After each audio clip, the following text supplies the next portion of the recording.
El día que mi esposo me entregó esa caja envuelta en papel dorado, yo no tenía idea de que mi vida estaba a punto de explotar en 1000 pedazos. Lo que encontré adentro no era solo un regalo, era la prueba de una mentira que llevaba años destruyéndome por dentro sin que yo lo supiera. Me llamo Ana. Tengo 34 años y vivo en Guadalajara con mi esposo Ricardo desde hace 8 años. Somos, o al menos éramos, esa pareja que todos envidian. Él es arquitecto, exitoso, atento, el tipo de hombre que recuerda los aniversarios y deja notitas de amor en el espejo del baño. Yo trabajo como diseñadora gráfica desde casa, y nuestra vida parecía perfecta. Pero la perfección, lo aprendí de la peor manera, siempre esconde grietas profundas. Todo comenzó hace 3 meses, en una cena familiar, en casa de mis suegros en Zapopan. Era el cumpleaños de mi suegra, doña Leonor, una mujer elegante, pero fría, de esas que sonríen con la boca, pero te clavan puñales con la mirada. Siempre sentí que no le agradaba, que me veía como alguien que no estaba a la altura de su hijo perfecto. Esa noche, mientras todos brindaban en la sala, fui a la cocina por más hielo y la escuché hablando por teléfono en el pasillo. Su voz era tensa, casi desesperada. «No puedes seguir llamando aquí», decía en un susurro áspero. «Ya te dije que Ana no puede saber nada. Después de tantos años, ¿ahora vienes con esto?» Ricardo tomó su decisión. Me quedé paralizada detrás de la puerta. ¿De qué decisión hablaba? ¿Qué era lo que yo no podía saber? Sentí cómo se me erizaba la piel y el corazón me latía tan fuerte que pensé que me delataría. Cuando doña Leonor colgó y volvió a la sala como si nada, yo fingí estar ocupada con los cubitos de hielo, pero algo había cambiado dentro de mí. Una semilla de desconfianza había germinado. Y si te estás preguntando qué pasó después, te pido que te suscribas al canal porque esta historia apenas comienza, y lo que viene te va a dejar sin aliento. Durante las siguientes semanas, comencé a notar cosas extrañas. Ricardo llegaba tarde del trabajo con más frecuencia, siempre con excusas perfectas. Reuniones con clientes, proyectos urgentes, tráfico en periférico. Pero había algo en sus ojos, una distancia que antes no existía. Cuando le preguntaba sobre su día, sus respuestas eran vagas, automáticas. Y luego estaban las llamadas. Llamadas que él ignoraba cuando yo estaba cerca, mensajes que leía con el ceño fruncido antes de borrarlos. Una tarde, mientras él estaba en la ducha, su teléfono vibró sobre la mesa de noche. No soy de esas mujeres que revisan los celulares de sus parejas. Siempre he creído en la confianza, pero esa conversación de doña Leonor seguía resonando en mi cabeza como una alarma. Tomé el teléfono con manos temblorosas. Era un mensaje de un número sin nombre guardado. «Necesito verte. Esto no puede esperar más. Ella tiene derecho a saberlo». ¿Ella? ¿Yo? ¿Quién era esta persona? El agua de la ducha seguía corriendo y yo sentía que me ahogaba. Revisé los mensajes anteriores, pero estaban borrados. Todas las conversaciones con ese número habían sido eliminadas. Mi respiración se aceleró. Si no había nada que ocultar, ¿por qué borrar los mensajes? Esa noche no pude dormir. Me quedé mirando el techo, escuchando la respiración tranquila de Ricardo a mi lado, y me pregunté cuánto tiempo había estado viviendo en una mentira. ¿Qué secreto era tan grande que su propia madre estaba involucrada en ocultarlo? Los celos, el miedo y la rabia se mezclaban en mi pecho como un cóctel venenoso. Al día siguiente, decidí seguirlo. Sí, lo sé, suena terrible, pero necesitaba respuestas. Le dije que tenía una reunión con un cliente y me quedé observando desde mi carro cuando él salió de casa. Lo seguí por toda la avenida Chapultepec hasta que se estacionó frente a un café en el centro histórico. Y entonces la vi. Una mujer bajó de otro auto, joven, quizás de mi edad, con el cabello largo y oscuro. Llevaba un sobre manila en las manos y su expresión era seria, casi angustiada. Ricardo la saludó con un abrazo. No fue un abrazo romántico, pero fue cercano, familiar, íntimo de una manera que me atravesó como un cuchillo. Se sentaron en una mesa junto a la ventana y hablaron durante casi una hora. Yo estaba estacionada al otro lado de la calle, con las manos apretando el volante, sintiendo cómo mi mundo se desmoronaba. Ella le entregó el sobre. Él lo abrió. Revisó su contenido y vi cómo su rostro palidecía. Parecía devastado. Si quieres saber qué había en ese sobre y quién era esa mujer misteriosa, no te olvides de suscribirte al canal y activar la campanita para no perderte ninguna actualización de esta historia. Cuando Ricardo regresó a casa esa tarde, actuó como si nada hubiera pasado. Me preguntó cómo estuvo mi día. Cenamos juntos viendo una serie, y yo me mordí la lengua para no explotar. Necesitaba más información antes de confrontarlo. No podía acusarlo de algo sin pruebas concretas, pero por dentro me estaba muriendo. Los siguientes días fueron una tortura. Fingir que todo estaba bien mientras mi mente creaba los escenarios más terribles. ¿Era su amante? ¿Tenía una doble vida? ¿Un hijo secreto? Cada posibilidad era peor que la anterior. Revisaba su teléfono cada vez que podía, pero él se había vuelto más cuidadoso. Lo mantenía siempre consigo, incluso cuando iba al baño. Entonces, una noche, llegó a casa con esa caja envuelta en papel dorado. Era un martes común, sin ninguna fecha especial. Simplemente llegó, me besó en la frente y dijo: «Tengo algo para ti. Algo que debí darte hace mucho tiempo». Me temblaban las manos mientras desenvolvía el papel. Dentro había una caja de terciopelo azul, antigua, con las esquinas desgastadas. La abrí lentamente y lo que vi me dejó sin aire.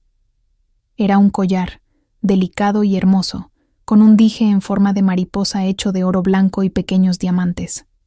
Pero no era un collar cualquiera. Yo había visto ese collar antes, en las fotografías de mi mamá. Mi mamá había muerto cuando yo tenía 7 años. Un accidente automovilístico en la carretera a Puerto Vallarta que nunca fue completamente explicado. Crecí con mi abuela materna en Morelia, porque mi papá, devastado por la pérdida, no pudo cuidarme. Él murió 5 años después de un infarto, y yo siempre pensé que había muerto de tristeza. Pero este collar, el collar que mi mamá llevaba puesto en cada fotografía importante de su vida, estaba ahora en mis manos, entregado por mi esposo. «¿De dónde sacaste esto?», le pregunté con voz temblorosa. Ricardo se sentó a mi lado y tomó mis manos. Sus ojos estaban vidriosos, llenos de una emoción que no podía descifrar. «Ana, hay algo que necesito contarte. Algo que he estado guardando porque no sabía cómo hacerlo. Porque tenía miedo de perderte. Porque tu familia y la mía decidieron que era mejor que nunca lo supieras. Sentí que el mundo giraba a mi alrededor. ¿Qué estás diciendo? Y aquí viene la parte que te va a dejar helado. Así que asegúrate de estar suscrito porque lo que sigue cambia absolutamente todo. Tu mamá y mi papá se conocieron antes de sus matrimonios», comenzó Ricardo con voz quebrada. «Fueron novios en la universidad. Se amaron profundamente, pero las familias se interpusieron. Mi abuelo quería que mi papá se casara con alguien de su mismo nivel social, y la familia de tu mamá la presionó para que se casara con tu papá, que era un hombre establecido y seguro. Ambos cedieron a las presiones y se separaron. Me quedé mirándolo, incapaz de procesar lo que estaba escuchando. Años después, continuó, cuando ambos ya estaban casados y con hijos, se reencontraron en un evento en Ciudad de México. La chispa seguía ahí, Ana, y cometieron un error que los persiguió por el resto de sus vidas».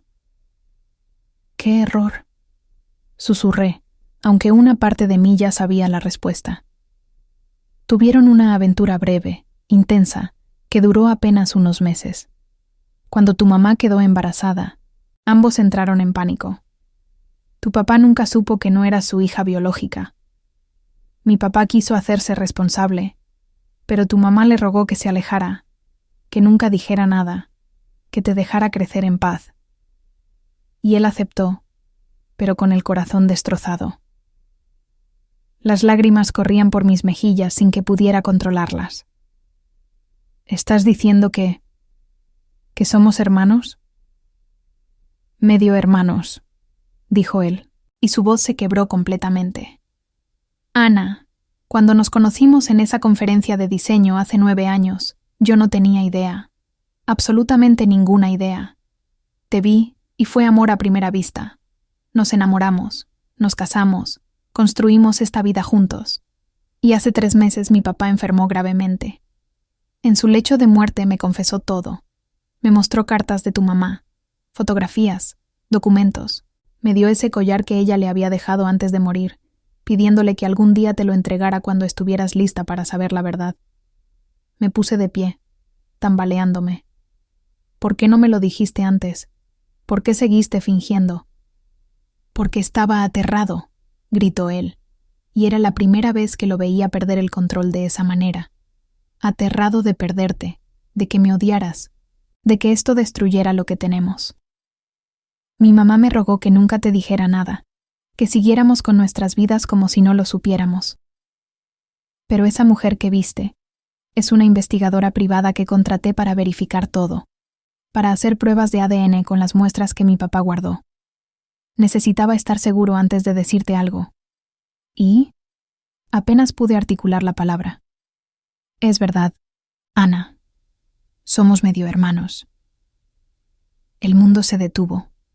Todo lo que había conocido, todo lo que había amado, se convirtió en cenizas. El hombre con el que me había casado, con el que había planeado tener hijos, con el que había compartido mi cuerpo, mi alma, mis sueños más profundos, era mi hermano. No olvides suscribirte para ver cómo continúa esta historia imposible. Los días siguientes fueron un infierno nebuloso. No podía mirar a Ricardo sin sentir una mezcla de amor, asco, confusión y dolor.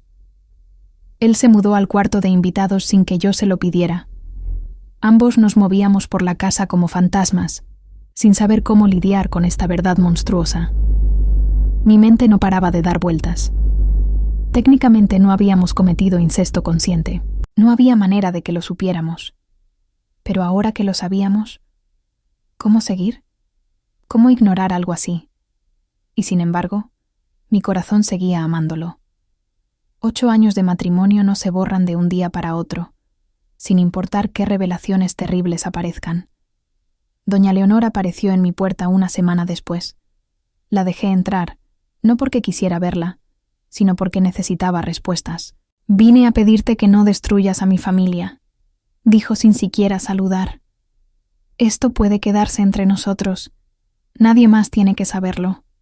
Pueden divorciarse discretamente, inventar cualquier excusa y seguir con sus vidas. La miré con una frialdad que no sabía que poseía. Usted lo sabía desde el principio. Ella desvió la mirada. Lo sospeché cuando Ricardo te llevó a casa por primera vez. Te parecías tanto a ella, a tu mamá. Pero mi esposo lo negó. Me juró que no eras su hija, que estaba siendo paranoica. No fue sino hasta que él estaba muriendo que me confirmó la verdad. ¿Y no pensó en decirme? ¿En evitar que me casara con mi propio hermano? Pensé que si nunca lo sabían, no les haría daño, respondió con lágrimas en los ojos. Quería proteger a mi hijo, pues lo único que hizo fue convertir mi vida en una mentira, dije con voz dura. Ella se fue sin decir más, y yo me quedé sola con mis pensamientos torturados. ¿Qué hace una en una situación así? No hay manual de instrucciones para esto. No hay consejería matrimonial que pueda arreglar el hecho de que estás enamorada de tu medio hermano. Esa noche, Ricardo y yo finalmente hablamos de verdad. Nos sentamos en la sala con una botella de vino entre nosotros, aunque ninguno de los dos bebió mucho. Necesitábamos mantener la cabeza clara. ¿Qué quieres hacer?, le pregunté. Lo que tú quieras hacer, respondió él. Esta decisión tiene que ser tuya, Ana. Ya te he quitado suficiente. ¿Todavía me amas? La pregunta salió antes de que pudiera detenerla. Con todo mi corazón, dijo él, y vi la verdad en sus ojos. Saber que compartimos sangre no ha cambiado lo que siento por ti, y eso me hace sentir como un monstruo. No eres un monstruo, suspiré. Ninguno de los dos lo somos. Somos víctimas de las mentiras de nuestros padres. Nos quedamos en silencio por un largo rato, y entonces, sin saber muy bien por qué, me encontré hablando. Hay algo que tampoco te he dicho. Comencé, y sentí cómo se me cerraba la garganta. Hace 2 semanas fui al médico. Ricardo me miró con preocupación. ¿Estás enferma? No, dije, y las lágrimas comenzaron a caer nuevamente. Estoy embarazada. Si quieres saber cómo reacciona Ricardo y qué vamos a hacer ahora, tienes que suscribirte al canal porque esta decisión determinará el resto de nuestras vidas. El silencio que siguió a mi revelación fue ensordecedor. Ricardo se quedó completamente inmóvil, con los ojos fijos en mí, procesando la bomba que acababa de lanzar sobre nuestra ya destrozada realidad. ¿Cuánto tiempo?, preguntó finalmente con voz ronca. 6 semanas, respondí. Lo descubrí el día antes de que me dieras el collar. Iba a decirte esa noche. Tenía planeada una cena especial. Había comprado una tarjeta con un mensaje cursi sobre cómo seríamos los mejores padres del mundo. Me reí con amargura. Qué ironía, ¿verdad? Ricardo se llevó las manos a la cara y comenzó a sollozar. Eran sollozos profundos, desgarradores, el llanto de un hombre que ha llegado a su límite. Me arrodillé frente a él y tomé sus manos. Mírame, le dije con firmeza. Necesito que me mires. Él alzó la vista, con los ojos rojos e hinchados. Tenemos que tomar una decisión, continué, y tenemos que tomarla juntos, sean cuales sean las consecuencias. Durante los siguientes días investigamos todo lo que pudimos. Consultamos médicos de forma anónima, genetistas, abogados. Aprendimos que los hijos de medio hermanos tienen un riesgo ligeramente elevado de ciertas condiciones genéticas, pero no es tan alto como el de hermanos completos. Muchos países ni siquiera prohíben las relaciones entre medio hermanos, especialmente cuando se criaron separados y no sabían de su parentesco. Pero lo legal y lo médico eran solo una parte de la ecuación. Estaba lo moral, lo social, lo emocional. ¿Cómo le explicaríamos esto a nuestros amigos? ¿A su familia? ¿A nuestro hijo cuando creciera? Una noche, estábamos acostados en la cama, algo que no habíamos hecho desde la revelación. No nos tocábamos, solo estábamos allí, mirando el techo en la oscuridad. Podríamos irnos, dijo Ricardo de repente, mudarnos a otro estado, a otra ciudad, empezar de nuevo donde nadie nos conozca. Podríamos decir que somos primos lejanos que se enamoraron, si alguien pregunta por el parecido familiar. ¿Y vivir en una mentira?, pregunté. ¿Otra vez? A veces las mentiras son más amables que la verdad, respondió él. Pensé en eso. Una parte de mí quería tomar esa salida fácil, huir y pretender que nada de esto había pasado. Pero otra parte, la parte que había sido dañada por tantos secretos, no podía soportar la idea de construir nuestra vida sobre otra mentira. O podríamos separarnos, dije en voz baja. Divorciarnos. Yo podría criar al bebé sola, decir que eres solo el padre biológico, pero que no funcionamos como pareja. ¿Es eso lo que quieres?, preguntó él, y había tanto dolor en su voz que me partió el corazón. No, admití. Pero no sé si lo que quiero importa. No sé si está bien querer estar contigo sabiendo lo que sabemos. Se volteó hacia mí en la oscuridad. ¿Me amas todavía? Sí, susurré. Dios me ayude, pero sí. Entonces quédate, dijo él. Quédate conmigo. Enfrentemos esto juntos, como siempre hemos enfrentado todo. Y mientras estaba acostada allí, con su mano buscando la mía en la oscuridad, me di cuenta de que estaba en la encrucijada más importante de mi vida. Podía elegir el camino seguro, el camino que la sociedad aprobaría, y alejarme de él.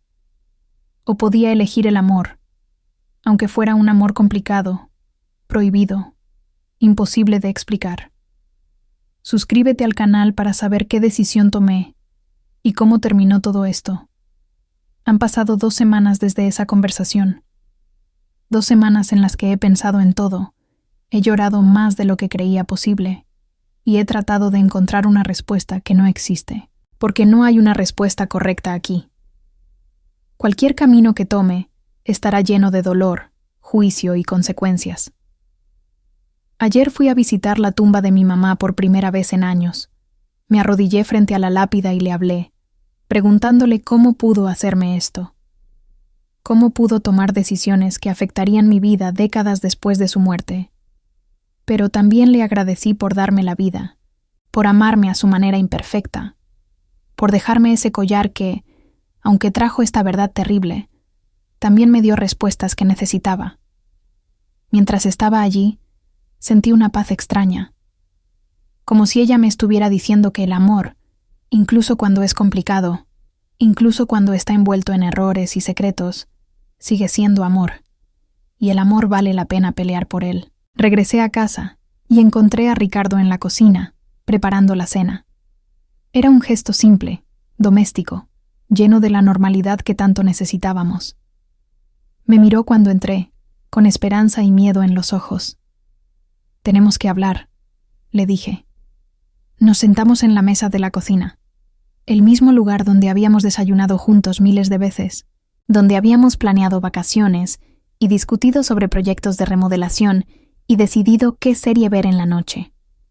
«He tomado una decisión», comencé, y vi cómo él contenía la respiración. «Pero antes necesito que me prometas algo». «Lo que sea», dijo él inmediatamente. «Prométeme que nunca más habrá secretos entre nosotros. Prométeme que si nos quedamos juntos, será con la verdad por delante, sin importar cuán difícil sea. Prométeme que nuestro hijo crecerá conociendo su historia completa, cuando tenga edad suficiente para entenderla». «Te lo prometo», dijo él con voz firme. «Te lo prometo por todo lo que somos». Y entonces le dije mi decisión. Una decisión que cambiará todo, que nos obligará a enfrentar el juicio de la sociedad, de nuestras familias, de nosotros mismos. Una decisión que no es perfecta, pero que es nuestra. Pero aquí es donde esta historia se complica aún más, porque justo cuando pensé que habíamos llegado al final, apareció alguien del pasado que tiene información que podría cambiar absolutamente todo lo que creemos saber. Hace 3 días, recibí un correo electrónico de una dirección desconocida. El asunto decía, sobre tu madre y la verdad real. Casi lo borro pensando que era spam, pero algo me hizo abrirlo. «Estimada Ana», decía el mensaje. «Mi nombre es Patricia Fuentes y fui la mejor amiga de tu madre durante 20 años. Acabo de enterarme por un conocido mutuo que Ricardo te contó sobre su padre y tu madre. Necesito hablar contigo urgentemente porque hay una parte de la historia que él no sabe, que nadie sabe excepto yo. Tu madre me hizo jurar que nunca lo revelaría, pero ahora que ambos están muertos y tú estás viviendo esta pesadilla, creo que tienes derecho a saber toda la verdad. Por favor, llámame». Incluía un número de teléfono de Querétaro. Me quedé mirando el correo durante horas, sin saber qué hacer. ¿Podía haber más? ¿Qué otra verdad podría existir que fuera peor que la que ya conocía? Finalmente, reuní el valor y llamé. Patricia contestó al segundo timbre, como si hubiera estado esperando junto al teléfono. «Ana», dijo con voz temblorosa, «gracias por llamar. Sé que esto debe ser abrumador, pero necesitas saber esto antes de tomar cualquier decisión sobre tu futuro». «¿Qué es?», pregunté, preparándome para otro golpe. «Tu madre hizo una prueba de paternidad», dijo ella lentamente. «Después de que naciste, estaba consumida por la culpa y la incertidumbre. Necesitaba saber. Así que en secreto tomó muestras tuyas y del padre de Ricardo. Mi corazón se detuvo. «¿Y?» «Ana», dijo Patricia, y pude escuchar las lágrimas en su voz. «El padre de Ricardo no era tu padre biológico». El mundo se inclinó sobre su eje. «¿Qué? Tu madre estaba tan segura de que él era el padre debido a las fechas, pero la prueba demostró que no lo era. Tu padre legal, el hombre que te crió, era tu verdadero padre biológico después de todo. Tu madre había calculado mal sus ciclos, o quizás simplemente el destino intervino. Ella se sintió tan aliviada y tan culpable al mismo tiempo. Me hizo jurar que nunca se lo diría a nadie porque significaría admitir la aventura. Entonces Ricardo y yo... No pude terminar la frase. No son parientes de sangre, confirmó Patricia. En absoluto. No te pierdas el final de esta historia. Suscríbete ahora para saber qué hago con esta información. Colgué el teléfono y me quedé sentada en completo shock. Patricia me dijo que tenía copias de los resultados de la prueba, que mi madre los había guardado en una caja de seguridad que ella había heredado. Me los enviaría por mensajería inmediatamente. ¿Cómo era posible? Todo este infierno, todo este dolor, toda esta agonía de decisión, y resulta que era por nada. Ricardo y yo no éramos hermanos después de todo. Podíamos seguir con nuestras vidas, criar a nuestro bebé sin esa sombra terrible sobre nosotros. Pero entonces llegó otro pensamiento, más oscuro. ¿Y si Patricia estaba equivocada? ¿Y si esto era solo otro nivel de la mentira? ¿Cómo podía confiar en pruebas hechas hace más de 30 años? La tecnología de ADN ha avanzado mucho desde entonces. Cuando Ricardo llegó a casa esa noche, le conté todo. Su reacción fue similar a la mía. Shock, incredulidad, esperanza temerosa. Necesitamos verificarlo, dijo inmediatamente. Necesitamos hacer nuestras propias pruebas. No podemos basarnos solo en lo que ella dice. Ya lo sé, respondí. Ya programé una cita para mañana. Usaremos los mejores laboratorios disponibles. Haremos múltiples pruebas si es necesario. Esa noche dormimos juntos por primera vez en semanas, abrazados, llorando y riendo al mismo tiempo por lo absurdo de toda esta situación. Por cómo las mentiras y los secretos pueden destruir vidas, incluso cuando las intenciones son proteger. Los documentos de Patricia llegaron 2 días después. Eran viejos, amarillentos, pero parecían legítimos.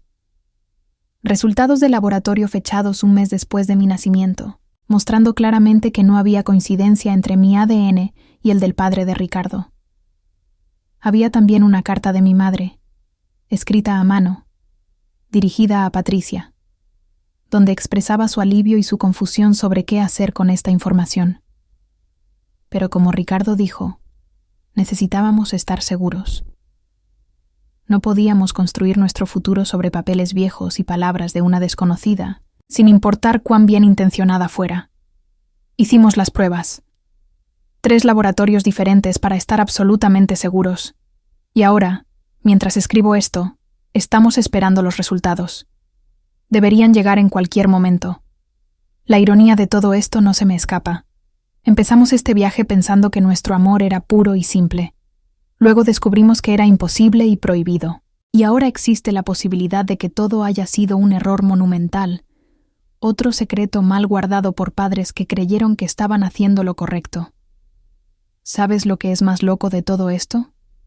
Que durante estas últimas semanas, mientras navegábamos por este infierno, Ricardo y yo nos hemos vuelto más cercanos que nunca. Hemos tenido conversaciones más honestas, más profundas, más reales que en todos nuestros años juntos. Nos hemos visto en nuestros momentos más vulnerables y oscuros, y seguimos eligiéndonos el uno al otro. Si los resultados confirman que no somos hermanos, será el regalo más grande que podríamos recibir. Pero si confirman que sí lo somos, bueno, hemos tenido estas semanas para contemplar esa posibilidad y prepararnos para lo que significaría. Porque al final, después de todo este caos, he llegado a una conclusión. El amor no siempre es simple. A veces es complicado, confuso, desafiante. A veces nos pone en situaciones imposibles donde no hay respuestas fáciles. Pero eso no lo hace menos real. He decidido que sin importar lo que digan esos resultados, voy a elegir vivir con honestidad. Voy a criar a mi hijo sabiendo que viene de una historia complicada, pero también sabiendo que fue profundamente deseado. Voy a enseñarle que las familias vienen en todas las formas y que el amor no siempre sigue las reglas que la sociedad establece. Y Ricardo, bueno, él y yo hemos hablado mucho sobre qué haremos en cada escenario posible. Hemos sopesado las opciones, considerado las consecuencias, discutido los aspectos morales desde todos los ángulos. Y aunque aún no te puedo decir qué decidimos finalmente, puedo decirte que será una decisión tomada con los ojos completamente abiertos y el corazón completamente honesto. Si sigues este canal, sabrás qué dicen los resultados cuando lleguen. Compartiré esa información porque siento que después de contarte toda esta historia,